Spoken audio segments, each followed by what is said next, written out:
Sector fund, thematic fund, दोनों mutual fund same तरह के लगते हैं, पर इसमें एक बहुत बड़ा डिफरेंस है। चलिए समझते हैं एक छोटे से एग्जांपल से।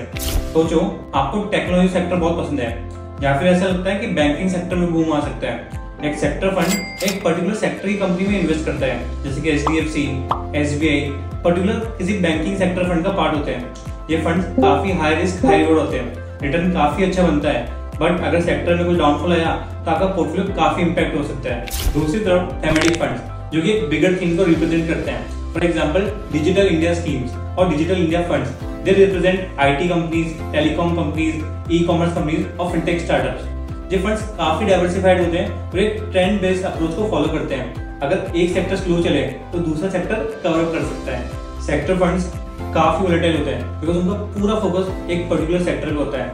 At the same time thematic funds relatively come risky होते हैं बिकॉज वो एक मल्टीपल सेक्टर्स में इन्वेस्ट करते हैं, फोकस बटा हुआ होता है। तो अगर आप किसी पर्टिकुलर सेक्टर पे बुलिश है तो सेक्टर फंड्स काफी अच्छे हैं आपके लिए, पर अगर आप किसी लार्जर ट्रेंड को फॉलो करना चाहते हैं तो thematic fund can be a very good option in your portfolio.